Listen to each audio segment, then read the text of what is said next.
Tous derrière les grenats en regardant le Graouli Mag avec les centres Leclerc de Moselle. Et pour toujours plus de promos, téléchargez l'application Mon Leclerc.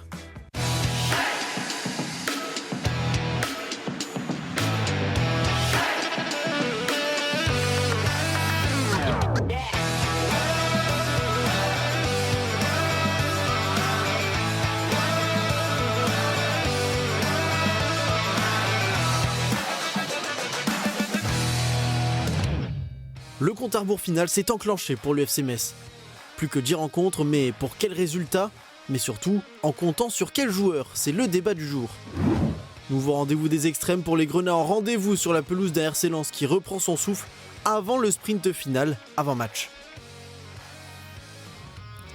Bonjour à toutes et à tous, bienvenue dans votre nouveau numéro du Graouli Mag. Il reste une dizaine de matchs, à peu près une vingtaine d'émissions pour nous. On essaye d'écumer les fonds de carton pour savoir de quoi on va parler aujourd'hui. Et on a trouvé encore 2-3 petits trucs. On va essayer tout de même de rebondir sur ce qu'il se passe du côté du FC Metz avec nos chroniqueurs du jour. Et on commence avec Patrick Muller qui est déjà en train de virevolter de gauche à droite sur son beau fauteuil. Oui, mais tu me mets sur un truc pivotant là, moi T'es en pivot, c'est comme ça. Bonjour tout le monde.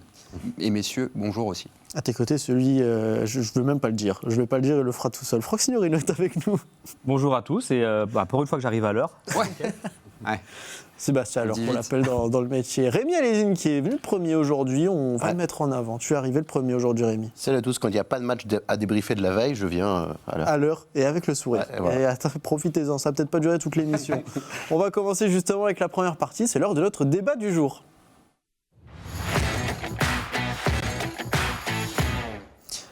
Alors on l'a dit en ouverture de cette émission, il reste 10 matchs, 10 journées de championnat. Question toute simple pour commencer, tenter le tout pour le tout ou limiter la casse et préparer déjà la suite, messieurs? Tenter le tout avec quoi? Avec qui? Parce que... Là, ça c'est la suite. Non, mais parce que... Est-ce qu'il y a quelque chose à tenter en fait? Mais non, mais ce que je veux dire, c'est... Pardon, hein. Mathématiquement, oui. C'est pas maintenant que tu tentes, mais je veux dire, il faut nous donner les moyens et les outils de tenter quelque chose. Qu'entends-tu par là? Est-ce que... C'est quoi les plans B Voilà, en fait? c'est ça. Parce que, en fait... J'en ai plein sous la main. Donc actuellement, il y a un déficit criant offensif. Maintenant, tu as l'impression que le FC Metz n'arrive plus à marquer, n'arrive plus à peser offensivement, même si défensivement c'est mieux. Oui. Mais au détriment encore une fois, c'est un problème d'équilibre qui s'est inversé. Tu arrivais à marquer des buts, tu arrivais à créer des choses tout en en prenant beaucoup trop. Et là, à l'inverse, c'est que même si tu es beaucoup plus rigoureux ou plus sérieux... Ou parce que c'est maladroit parfois en face aussi. Ah, je suis méchant. Ouais, peut-être aussi, mais bon... Il faut faire avec, ça en fait partie. Après, tu provoques la maladresse, je dirais, il n'y a pas de hasard. Donc, mais tu es plus discipliné. Peut-être défensivement, c'est le mot que j'ai cherché. Tellement pas de panache, Franck. Pas mais toi. ça manque. Mais ça manque. Ton discours est fade, Franck. Non, mais c'est vrai que ça manque. Ça manque d'emballement, ça manque. Et justement, tu t'es reversé à l'extrême inverse. Avant, tu avais des moments où tu pouvais avoir du panache, où tu sentais qu'il y avait quelque chose, un ressort. Et là, tu as l'impression que c'est un petit peu rentré dans le rang et que tu subis les choses et que c'est le fatalisme qui l'emporte. Alors déjà, direction la saison prochaine. C'est la deuxième partie du débat, même si c'est un peu une faute professionnelle. Alors, je vais reprendre la parole. J'aime pas quand on dit ça. Vas-y. Quelle que soit la saison prochaine, il faut la préparer. Qu'elle soit en Ligue 1, en Ligue 2, je dirais que tu dois terminer une saison avec les honneurs, avec ce qui te reste en termes d'honneur, si tu veux, hein, Rémi, j'anticipe déjà ta réponse. J'ai encore rien dit. Non mais voilà, j'anticipe. Il fait les réponses. Voilà, avec l'honneur, mais tu dois anticiper l'année prochaine, quoi qu'il arrive, tu vas repartir avec une équipe. Je veux dire, le meilleur moyen de préparer la saison prochaine, c'est gagner des matchs cette année et de reprendre un petit peu confiance. Alors, quelle que soit l'équipe que tu alignes sur le terrain. Donc, après, je ne dirais pas que tu as une stratégie particulière, c'est continuer à bosser.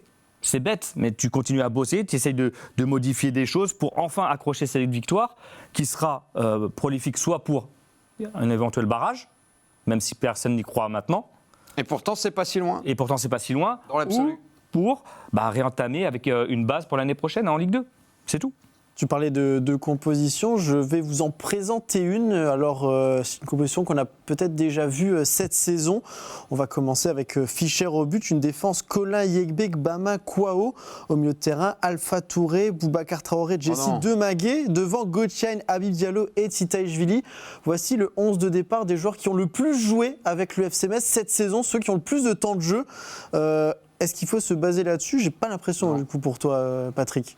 Je ne sais pas si on peut la revoir, mais ligne par ligne. Bon, alors j'ai bien compris que le problème numéro 1 du FC Metz, c'était Jonathan Fischer. Hein. Je dis ça pour Rémi. J'ai pas ouvert la bouche, ils m'ont fait parler 2 fois. Ils sont quand même extraordinaires. Je t'ambiance un peu, je te mets dedans. Je ne sais pas trop ce qu'on peut reprocher à Sadibou Sané depuis son retour. Je ne trouve pas catastrophique, je ne trouve pas en deçà de Yegbe, par exemple, ou en tout cas à la lumière de ce qu'il a pu produire ces derniers temps. Non, mais laisse cette compo, là, j'ai pas pu tout détailler. Si on remonte sur le terrain, moi, je mettrais Colin à gauche. Ballo Touré, pour moi, n'a jamais rien apporté, ou très peu, et n'a pas le comportement adéquat, à mon sens. Maxime Colin, quoi qu'on en dise, c'est un soldat. Voilà, c'est un des rares à tenter une frappe sur le match contre Brest. Mais il l'a encore enlevé, sa composition. Et défensivement, c'est assez hermétique. Et Alpha Touré, moi, je considère qu'il faudrait arrêter un peu avec ce joueur, quoi. Voilà, pardon de le dire de manière si cinglante, mais je vois là non plus pas la grande valeur ajoutée. C'est décevant, c'est lent. On a eu l'occasion déjà de le dire dans cette émission, ça joue beaucoup dans la latéralité. Il y a peu de prise d'initiative. Il y a une occasion quand même contre Brest avec un super centre de Kofi Kwao sur lequel il y a moyen de faire mieux quand même. Et tu as mis, je crois, de mémoire Deminguet, Götze et c'est ça. Et donc Touré. Moi, je mettrais la même chose, mais avec Traoré à la place de Touré, même si ça ne me fait pas rêver non plus. Et promis, je te donne la main, si tu le souhaites, Rémi, derrière. Et je considère aussi qu'il est peut-être temps d'essayer notre recrue chypriote en tant que titulaire à la place d'Habib Diallo. Voilà. Rémi, c'est vrai qu'on a vu cette équipe. Alors, je ne sais pas si tu veux revenir dessus ou alors si on fait poste par poste, ligne par ligne, parce que c'est vrai qu'on a peut-être pas mal de choses à dire, parce que ça, ce sont ceux qui ont le plus joué cette saison FC Metz. Ça, évidemment, ça ne peut pas prendre en compte certains qui sont arrivés cet hiver notamment, à savoir quelle place on peut enfin peut-être leur donner ou non. Mais c'est vrai que sur le papier, cette équipe-là n'est pas censée, en tout cas, on n'avait pas cette impression qu'elle devait faire ce qu'elle fait cette année. Alors moi j'avais le sentiment au sortir de l'été que le FC Metz, sportivement, et si tu prends 11 voire 13 joueurs, avait la carrure et les armes pour faire mieux que de se battre inlassablement pour les dernières places et pour être au mois de mars, pour qu'on soit dans ce discours complètement défaitiste. Si tu me permets, je veux juste rebondir sur le Toi, tu as déjà dit pas mal de choses depuis le début de l'émission. Le principe du débat sur préparer la Ligue 2, moi je déteste ce terme. Ouais, pareil. Parce que l'objectif à court terme, c'est gagner le prochain match. Et à moyen terme, pour Tavenot, il a été recruté pour ça, tant que c'est possible, c'est d'essayer de trouver les solutions. Il en a trouvé partiellement aucune depuis le début, mais c'est son boulot de le faire, de trouver des solutions pour que cette équipe accroche à minima un barrage. Parce que nos adversaires ne sont pas non plus dans une forme extraordinaire, à part quand ils jouent contre Metz, ce qui est le cas d'Auxerre. Et puis, l'expérience un petit peu plus longue nous prouve que le FC Metz, dans son histoire des 2 dernières décennies, réussit à chaque fois à reconstruire sur des cendres. C'est-à-dire qu'on repart sur un nouveau cycle, avec un nouveau coach, avec des nouvelles intentions. Je ne dis pas que ça me plaît, mais je dis que c'est un savoir-faire. Si on a un domaine d'excellence, c'est celui-là. C'est que quand on descend en Ligue 2, on arrive sur des cendres à reconstruire. Donc je ne pense pas qu'aujourd'hui, au mois de mars, on doit déjà se projeter sur la saison prochaine. Et quand on fait la prochaine composition d'équipe, se demander si ce jour-là, on doit le rendre compétitif pour qu'il le soit au mois d'août en cas de championnat de Ligue 2. Moi, je pense que la prochaine équipe contre Lens, ça doit être l'équipe qui doit essayer de se démerder pour grappiller des points chez une équipe et un club qui est supérieur sur à peu près tous les plans, sauf dans les confrontations récentes entre Metz et Lens. Il est là l'enjeu, parce qu'aujourd'hui, préparer la Ligue 2, ça veut dire quoi ? Le constat d'échec, on le fait tous. Alors, quand on lit les colonnes de nos confrères du Répu, on nous parle de projets ambitieux, on n'est pas forcément dans le constat d'échec, mais nous qui sommes observateurs qui regardons l'histoire de club depuis un moment, on est dans ce constat d'échec. Pour autant, l'échec réel, c'est l'officialisation de la descente. C'est quand mathématiquement, tu ne peux plus rien faire. On est dans le monde du football, on essaye de croire, un tant soit peu au miracle, même si, on voit les matchs et on se dit chaque week-end qu'est-ce qu'ils peuvent faire de pire que le week-end précédent. La dernière fois, c'était de ne pas gagner un match à 10 contre 11 quand tu joues 70 minutes en supériorité numérique. Nous ne l'avions encore pas fait. Donc qu'est-ce que nous n'avons encore pas fait, que nous pouvons tester contre Lens? Peut-être 11 contre 9, je ne sais pas. Mais peut-être essayer de gagner un match. C'est en tout cas le message qui doit être celui-là. Sinon, en levant le coach, mettons tout de suite le coach de celui qui doit prendre les rênes de cette équipe pour la saison prochaine, faisons jouer des jeunes, mais ce n'est pas du tout ce que j'ai envie de voir. Moi, j'ai envie de voir une équipe qui tente, c'est leur boulot, c'est leur job, jusqu'au bout de ce maintien en Ligue 1. Et indépendamment de ce que tu dis, c'est... par exemple, je prends l'exemple d'un joueur type Kwao, fin de contrat. Il n'a pas signé de mémoire. Non. Donc fin de contrat, c'est-à-dire que si tu prépares la Ligue 2, que sachant qu'il n'est pas prolongé, tu vas écarter le joueur. Alors que, pour moi, c'est un des plus performants. C'est en termes d'état d'esprit, hormis la psychose qu'il y a eu à un moment donné où il a boudé, etc., ça a été relayé. Mais est-ce qu'un joueur comme ça mérite qu'on dise, écoute, vu le projet, non. Je trouve que d'un point de vue éthique, d'un point de vue moral, c'est pas dingue.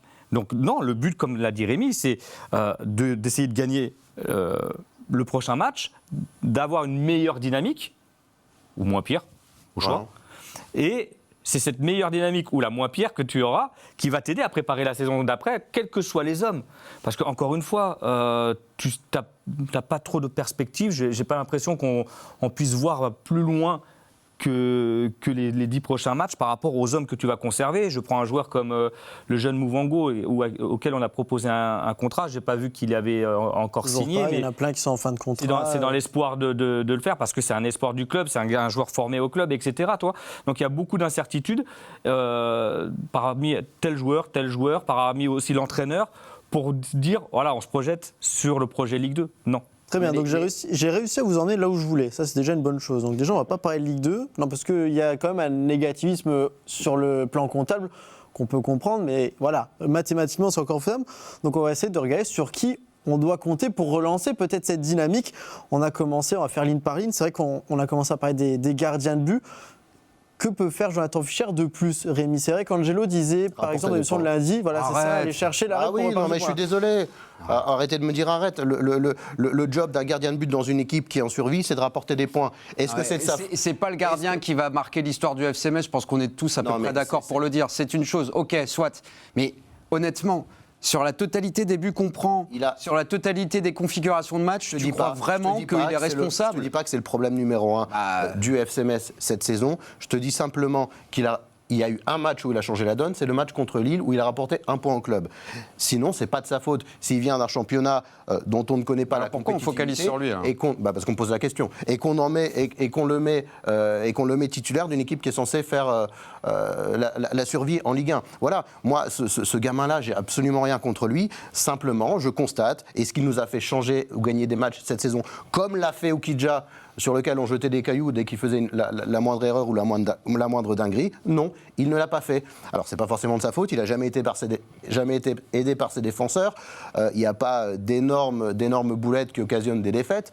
Pour autant, désolé, dans une équipe qui lutte pour sa survie, j'en attends un petit peu plus de ce gardien-là. J'aurais voulu voir quelqu'un, peut-être qui a les épaules pour être un des leaders, parce que dans une colonne vertébrale d'une équipe, c'est hyper important. Or, on a aussi quelqu'un qui doit déjà s'adapter au championnat de France. Pour rebondir après, sur le profil de Fischer, jeune gardien qui découvre le haut niveau, étranger, difficile pour lui de devenir en leader dans ce vestiaire et sur le terrain. Lui, il ne peut pas se transformer, mais... Non, mais toi, ce que je veux dire, le profil ne correspond pas à un profil de leader que tu peux en attendre, sachant toutes les caractéristiques que je t'ai données.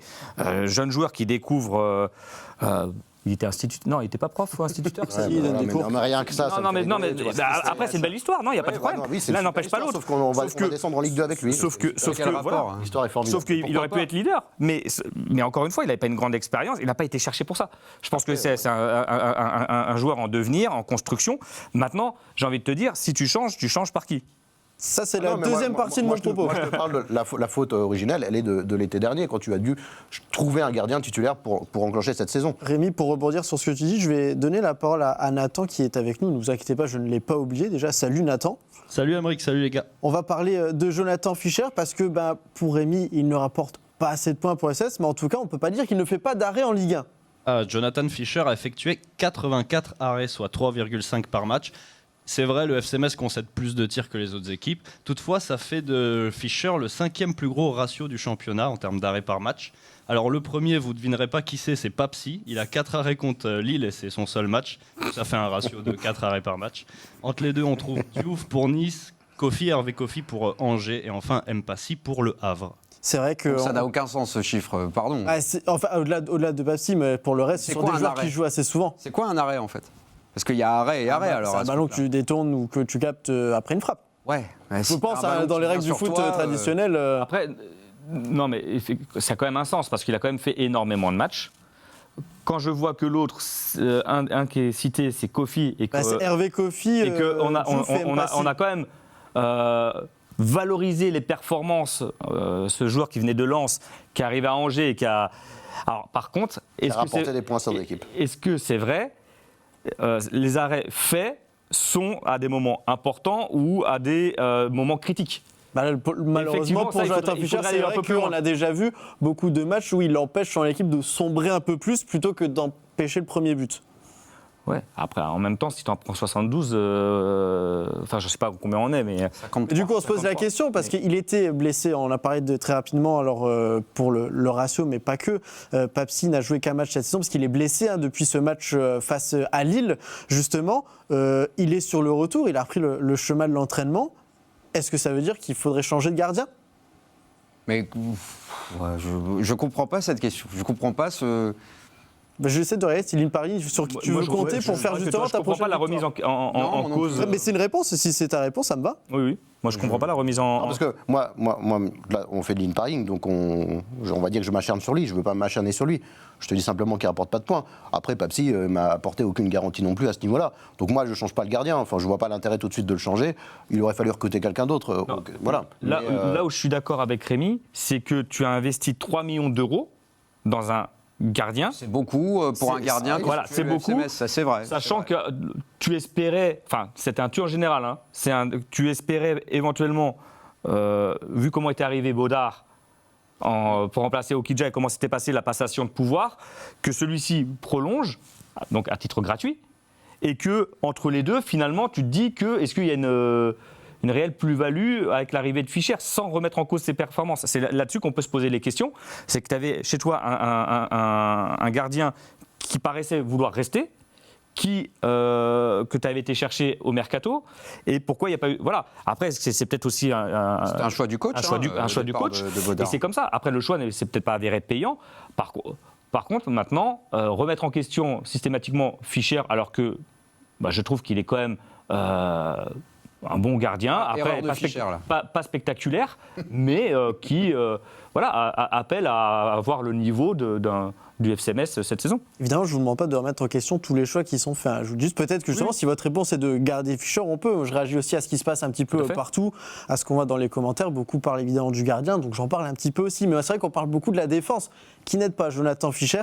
La défense, on peut le dire, tout a été tenté, ou presque en tout cas cette saison par le FC Metz. C'est 15 compositions défensives différentes en 24 journées pour le FC Metz. Passage à 5, à 4, on a essayé de mettre Yegbe avec Sané, avec Gbama, on a mis Kola à gauche, Kouao à droite. Mboula. Finalement, qu'est-ce qu'on peut changer de plus dans cette défense si on a déjà tout tenté?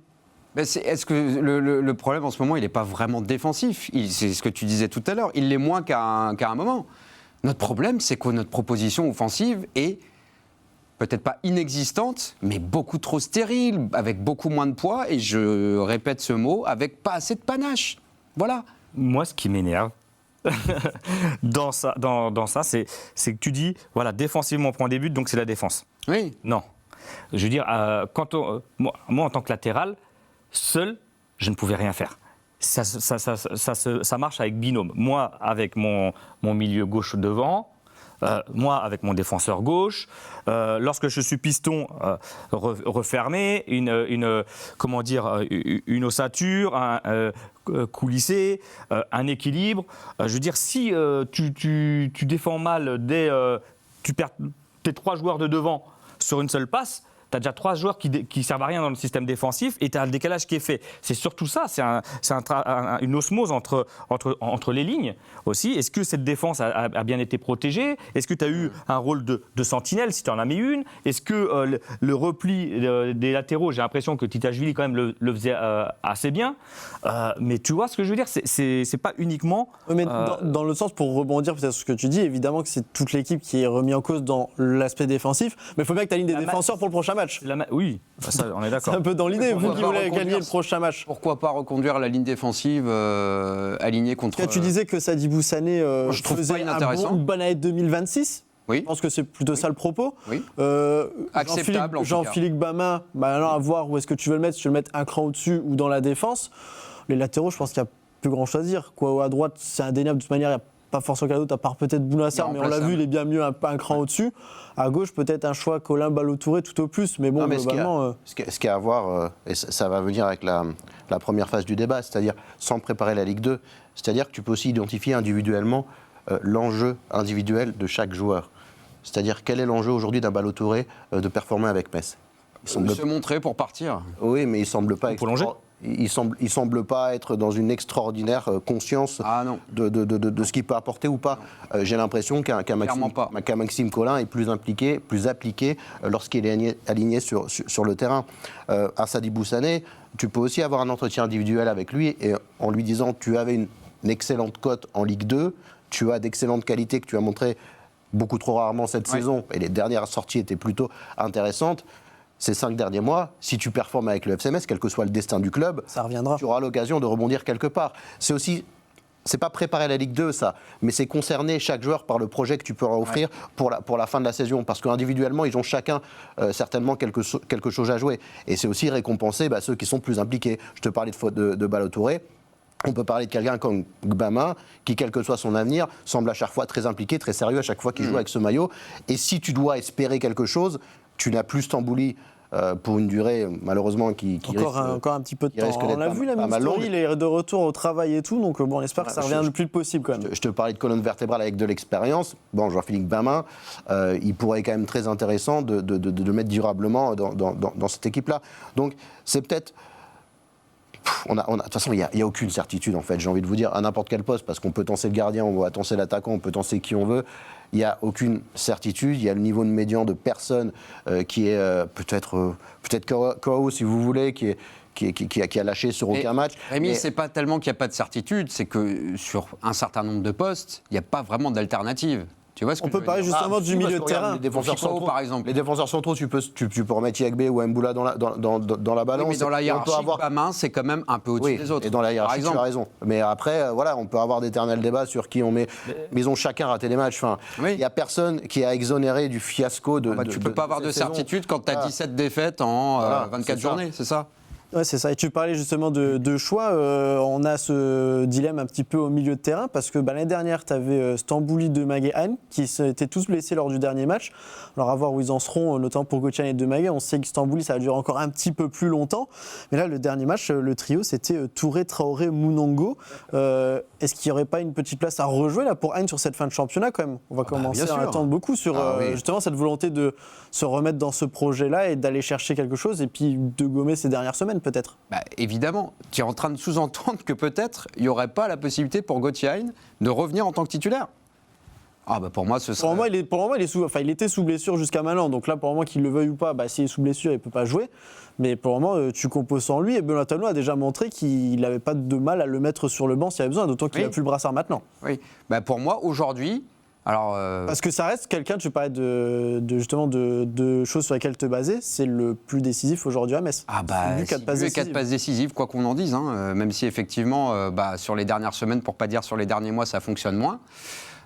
Sur ce milieu de terrain, pour moi, il y a un joueur que je coche dans tous les cas, c'est Mounongo en fait. Voilà. C'est Mounongo, je commencerai par ça, moi. Voilà. Quand bien même il a 16 ans. Parce que, moi j'ai déjà eu l'occasion de le dire, on le voit tenter des choses que les autres ne le tentent plus parce que trop fragile dans la tête, les autres peut-être, trop empêtrés dans le doute, trop friable. Et ce gamin-là, il vient avec sa fraîcheur, avec son insouciance, et puis il y va. Et puis tu donnes la continuité à la performance. Ouais. Tout simplement. Ouais. Toi, moi, on parle de. On voit les stats justement, on a aussi Jonathan Mbala qui fait des entrées pas déconnantes. Toujours Alors, peut-être pas intéressant de quand il là à chambouler le 11, mais voilà, ça fait partie. Mounongo, en revanche, lui, il s'est imposé. Bah là, oui, on le voit, c'est Très presque clairement. 50 minutes de jeu par match en moyenne sur les 5 derniers matchs où il a joué. Donc il a juste pas joué contre Paris, je crois. Il y a un match qu'il n'a pas fait sur les 6 derniers. Sinon, c'est quand même que 50 minutes de match pour quelqu'un qui a débuté en Ligue 1 cette année, qui a 16 ans, voire presque 17.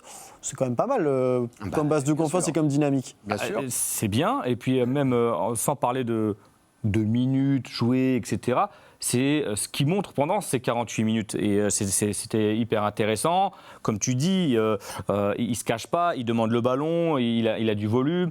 Donc à partir du moment où tu as un joueur que tu as décidé de lancer à un moment donné, c'est qu'il y avait un manque, qu'il a comblé ce manque, ou du moins une partie de ce manque laissé par un coéquipier, et tu donnes de la continuité.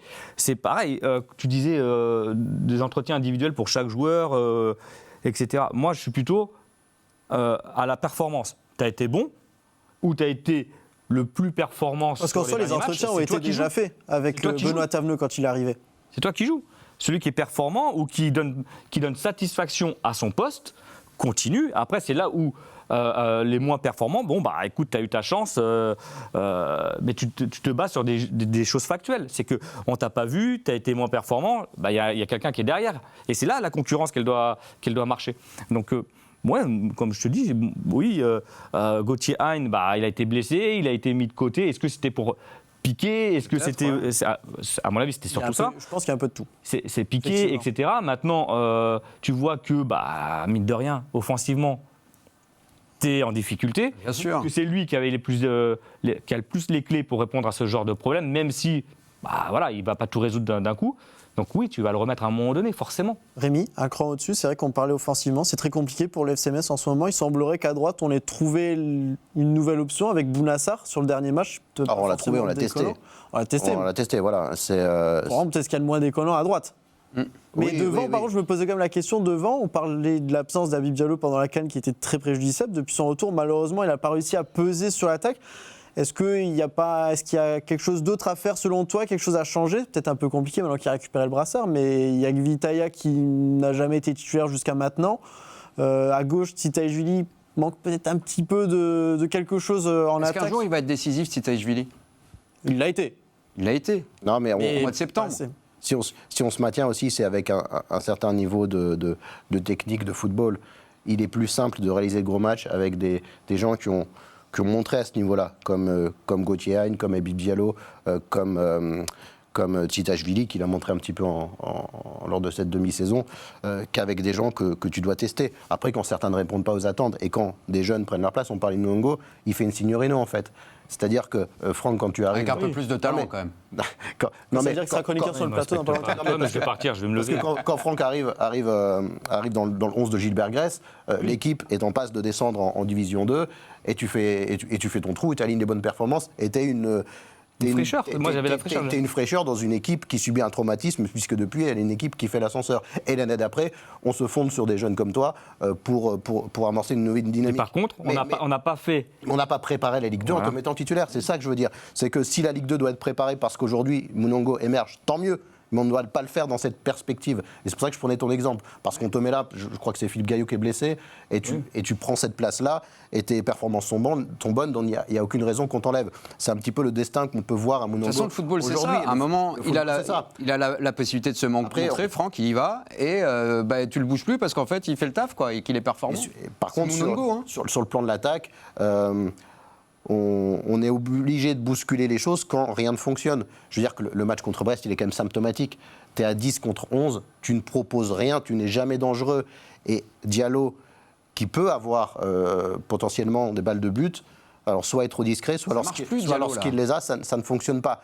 Donc peut-être que pour lui aussi, il faut... Mais vous avez vu quand même... Mais dans les phases... Après, le problème ça, je rétropédale, parce que dans les phases où le FC Metz a performé, qui sont très rares cette saison, le FC Metz l'a fait avec un bon Habib Diallo. Mais Habib, il est dépendant, ultra dépendant des autres.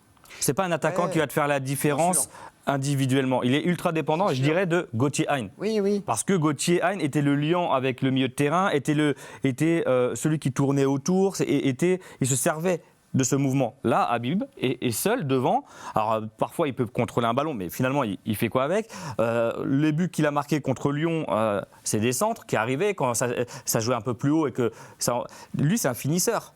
Voilà. On ne peut pas se baser là-dessus, sur lui, pour te changer le cours d'un match à lui tout seul. Mais Franck, c'est tout le problème. Tu as raison de dire ça. Et je ne suis pas sûr que le Vili Taya. Ouais, voilà, le Vili. Chypriote, voilà. Vili Taya. Tu peux dire que Vili, soit ce type de joueur. Georgie. À la limite, tu peux mettre les deux ensemble.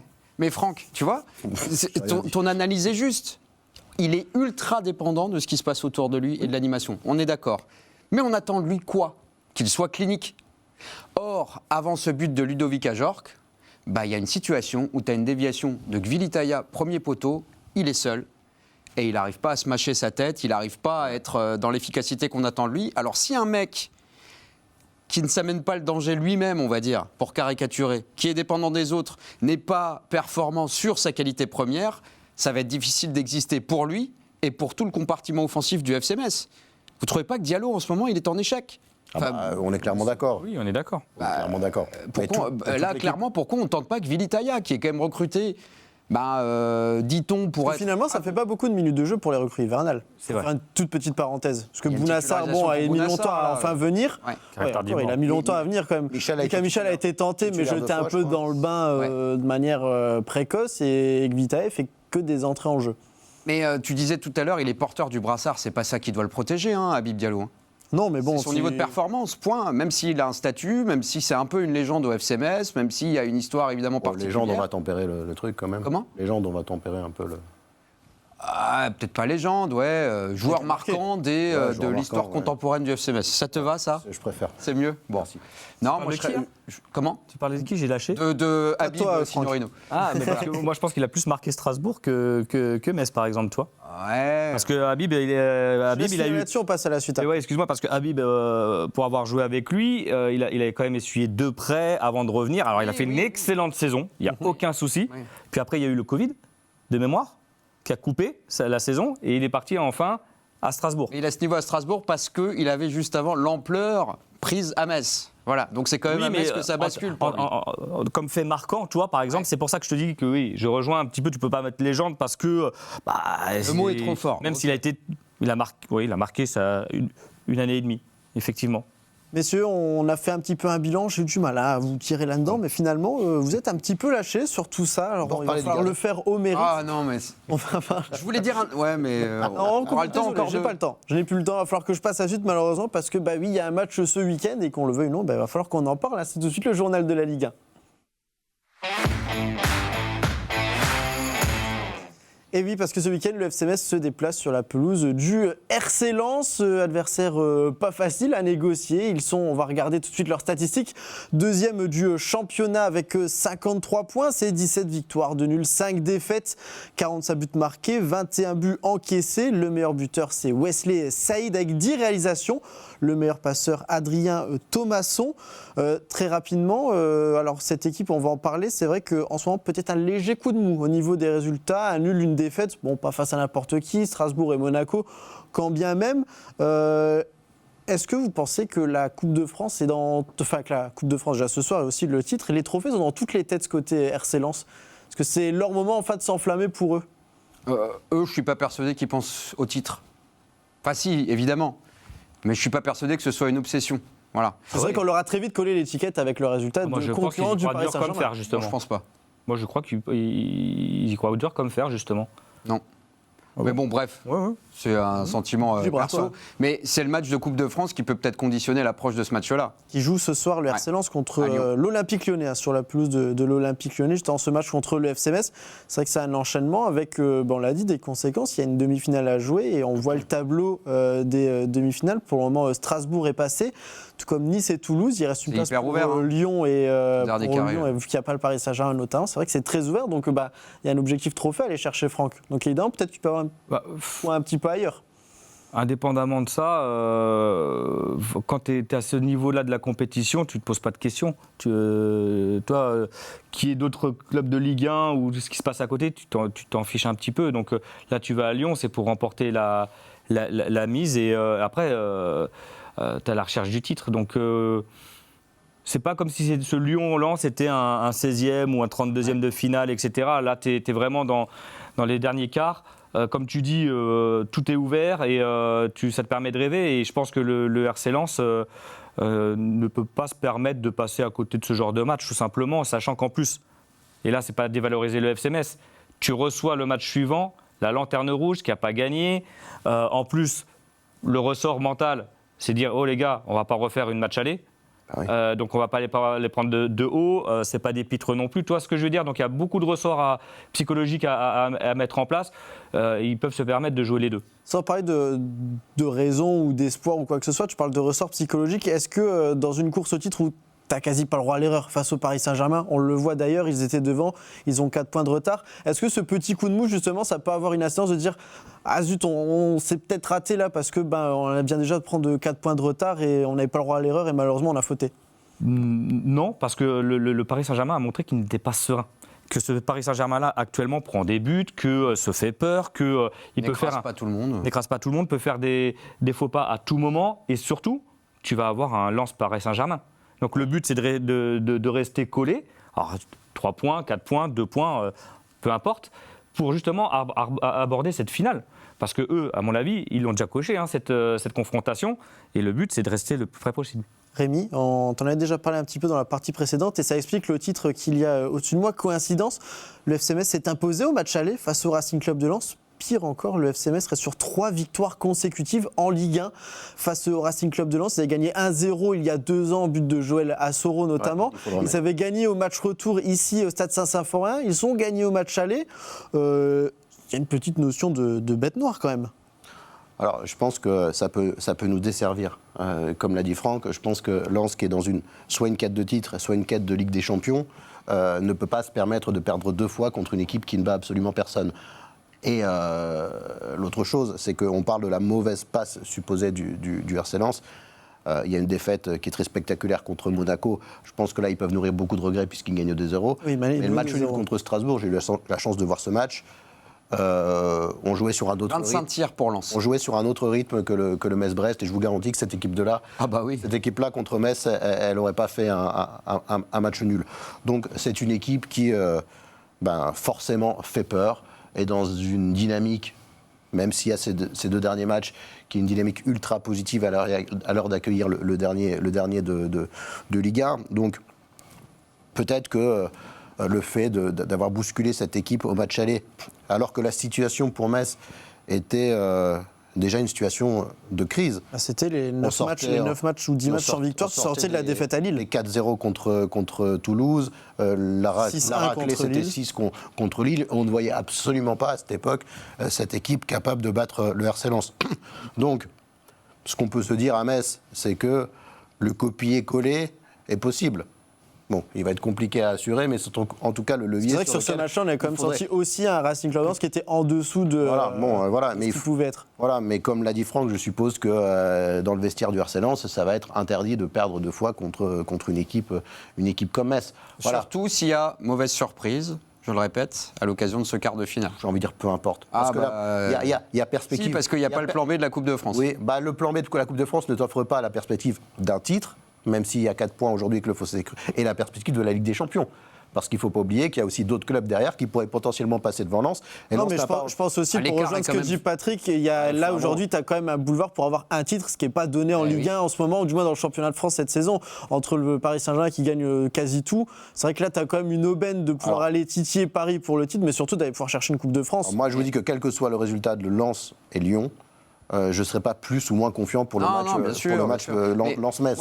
Moi, je disais tout à l'heure, Franck, il vise pas le titre. Bien évidemment qu'il vise le titre, et bien évidemment qu'à ce stade de la saison, à 10 journées de la fin, quand tu en es là et quand tu vois qu'ils ont perdu, je crois, 4 fois ou 5 fois seulement. 5 fois, que c'est ultra solide, que c'est une équipe intelligente, forcément tu l'as en tête. Je dis simplement que d'un point de vue extérieur, ils ont peut-être un léger manque, c'est le finisseur. Voilà, alors certes, il y a des mecs avec des stats. Saïd, il fait la saison de Saïd avec 10 buts. Hudson-Edouard. Niveau des passeurs aussi, parce que là, on parle d'un Thomasson, pas pour faire le machin, mais Mathieu Doll aussi a 6 passes décisives, je crois. Oui. Donc Thauvin ne marque pas 10 buts, mais il en marque quelques-uns aussi. Il est très précieux dans le jeu, notamment. Saint-Maximin quand ça rentre. Et moi, j'étais au match à Strasbourg. Je disais, ils ont tiré 25 fois au but. Et Hudson Edwards est passé à côté de son match et n'a pas été chirurgical. C'est peut-être le petit manque qu'ils Diallo. ont.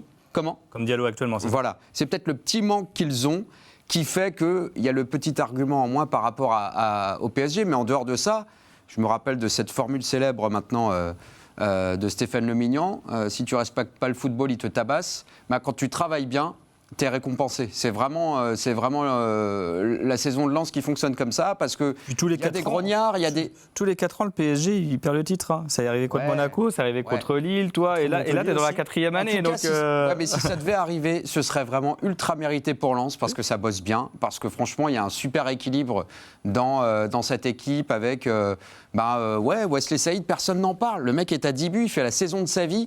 Thomasson, Thauvin, ultra solide. Malang Sarr en défense.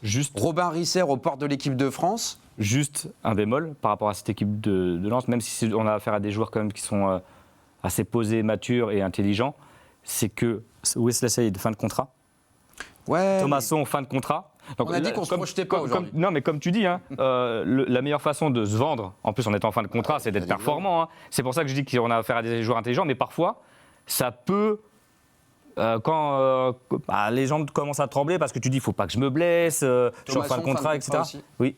On peut Par récupérer. contre, peut-être pour rejoindre Patrick, c'est vrai que le RC Lens n'a peut-être pas connu cette année une période de turbulence. C'est pour ça que tu disais peut-être que ce soir, ça peut être important pour eux, parce que bien finalement, tout s'est bien passé jusqu'à maintenant. Ils n'ont pas connu, je pense, de séries comme ça. De grosses séries, en tout cas. Avec une défaite et un match nul. Encore une fois, c'est pas contre n'importe qui. Oui, et et c'est puis, pas en et puis, étant il faut voir en le dessous de contenu. Il faut voir le contenu, c'est ça. À Le match contre Strasbourg. À Strasbourg, Lens doit gagner 9 fois sur 10. Ah, mais ça peut peser si tu as gagner du tous les contenu et jours. que tu gagnes pas derrière.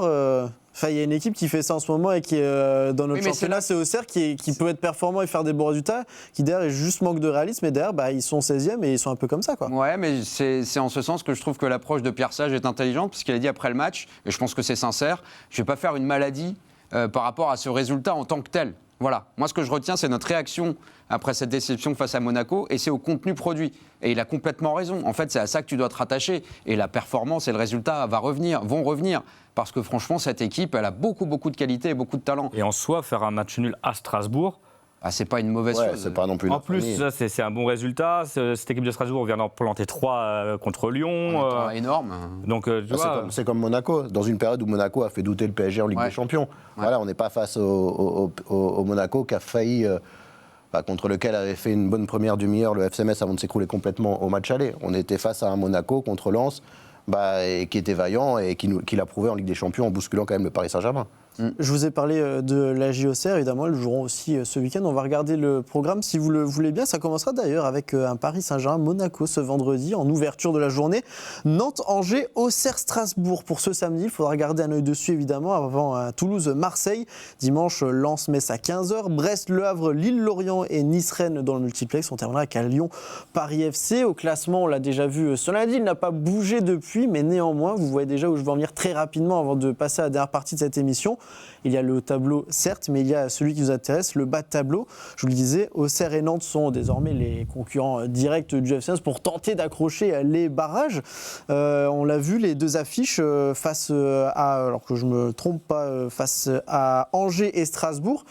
Malheureusement, qu'on le veuille ou non, la Rémi, il va falloir quand même garder un œil sur ce qui se fait ailleurs, parce que ton dernier espoir aujourd'hui, comme vous disiez tout à l'heure, il est là. Ton dernier espoir, c'est déjà de gagner des matchs. Ouais, c'est clair. Ouais, je veux dire, franchement, très franchement. Mais là, tu peux être à 7 points. Oui, Même plus 8, je crois. Tu sais, on est face à une équipe qui n'a pas été foutue de gagner à 10 contre 11 à domicile contre Brest. Moi, je veux bien qu'on garde les autres matchs et qu'on garde les oppositions, mais très honnêtement, je regarde l'écart qui se creuse entre Auxerre et Metz. Auxerre qui est loin d'être une équipe très, très vaillante quand même, qui a des problèmes de finition, qui avait des problèmes défensifs avant, et qui nous met de raclée à chaque fois qu'on les croise. Donc effectivement que notre sort, si on doit s'en sortir, c'est parce qu'on aura été moins catastrophique que deux autres équipes qui auront été abominables. Parce qu'elle est là, la fin de l'histoire. C'est pas la course à celui qui sera le meilleur, c'est la course à celui qui sera le moins pire. Oui. Qui peut être pire que nous sur ces dernières Rémi, semaines. ça fait combien de temps qu'on n'a pas vu un match consistant ou qu'on a vu un match consistant du FC Metz? On peut parler du Metz-Lille. Un match qu'on n'a pas su gagner, mais Ouais. où on a su Il n'y a atténuer. pas eu beaucoup on a su d'étoiles dans les yeux. hein. atténuer le rapport de force. Mais vraiment, voilà, tu me forces à trouver quelques lueurs positives parce que vous avez bien compris que j'ai du mal à en trouver et j'ai du mal à regarder les adversaires. Aujourd'hui, je regarde les matchs des Metz les uns après les autres. Là, tu vois bien, ça fait 10 minutes qu'on est en train de chercher en quoi Lens pourrait douter, parce que peut-être qu'ils ont fait un match nul à Strasbourg ou qu'ils vont avoir peur de nous. Peut-être que si en Coupe de France, ça se passe pas bien. Bref, voilà, vous voyez bien que l'espoir, il est infime. Pour autant, on refuse le fait de préparer la Ligue 2 parce qu'il faut bien préparer le prochain match avant tout. Et on va voir. Mais on va voir. On regardera les autres résultats s'il y a un résultat. Moi, je vais positif regarder les contre autres résultats et je sortirai ma calculatrice en temps réel à chaque fois. Ouais, puis parce qu'on aime le foot aussi, puis on regarde Oui, aussi puis les parce belles qu'il y a équipes. des émissions à tenir aussi. Ouais, On puis il y a rappelle des qu'il y en a belles encore 20 à faire maintenant, messieurs. On les fera. Il nous reste pas mettre à son 20 émissions, ni même 20 minutes. Il nous en reste encore quelques-unes. Le temps pour nous pour passer au temps additionnel.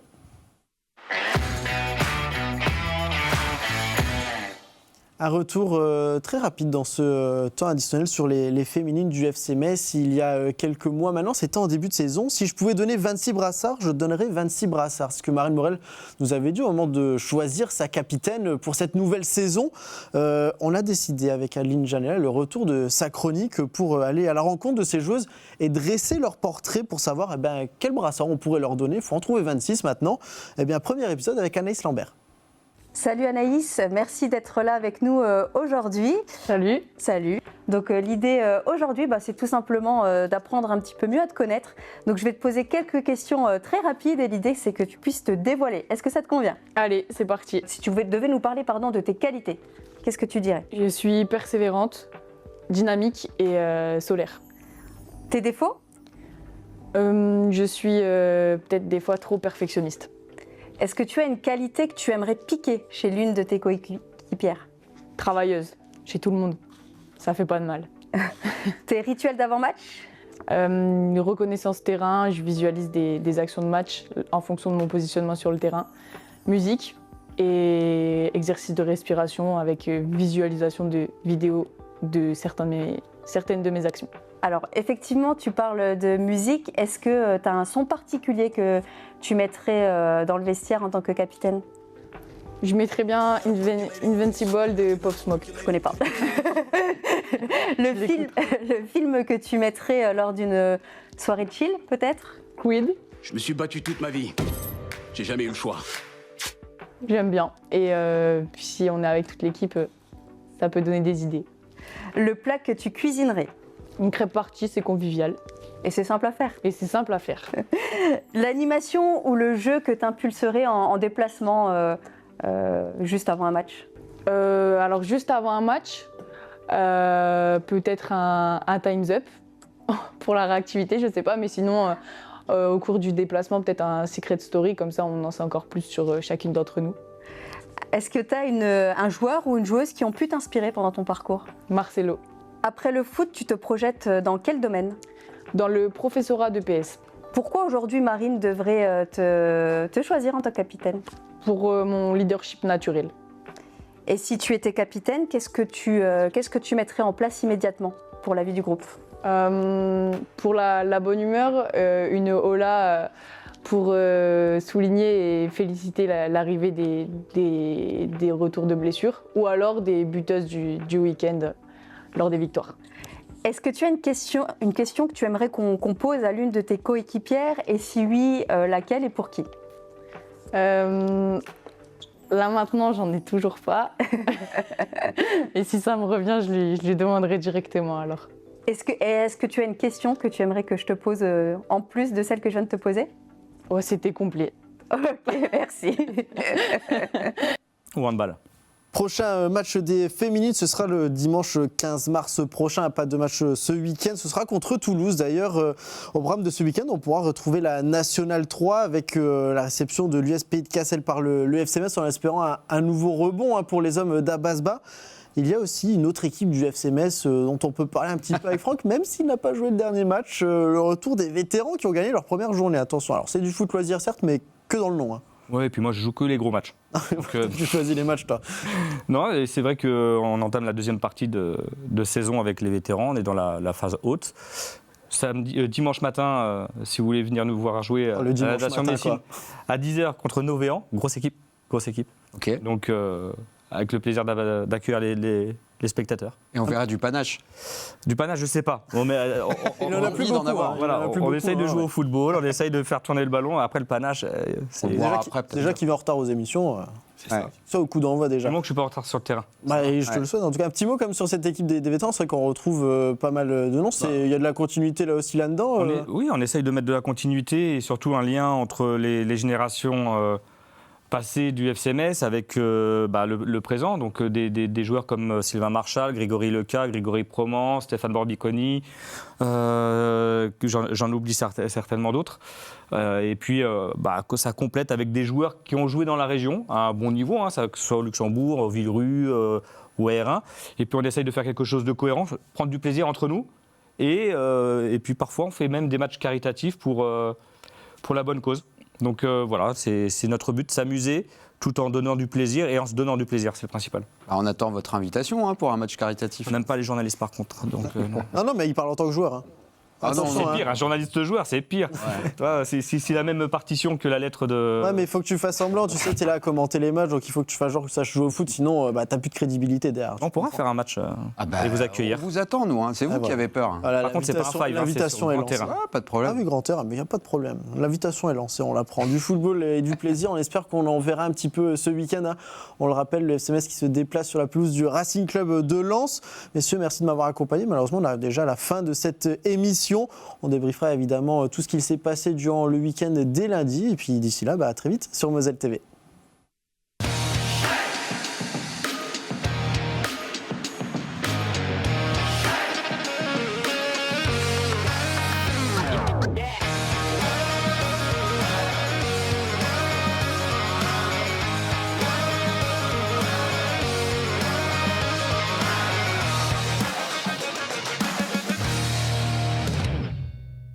Tous derrière les grenats en regardant le Graouli Mag avec les centres Leclerc de Moselle. Et pour toujours plus de promos, téléchargez l'application Mon Leclerc.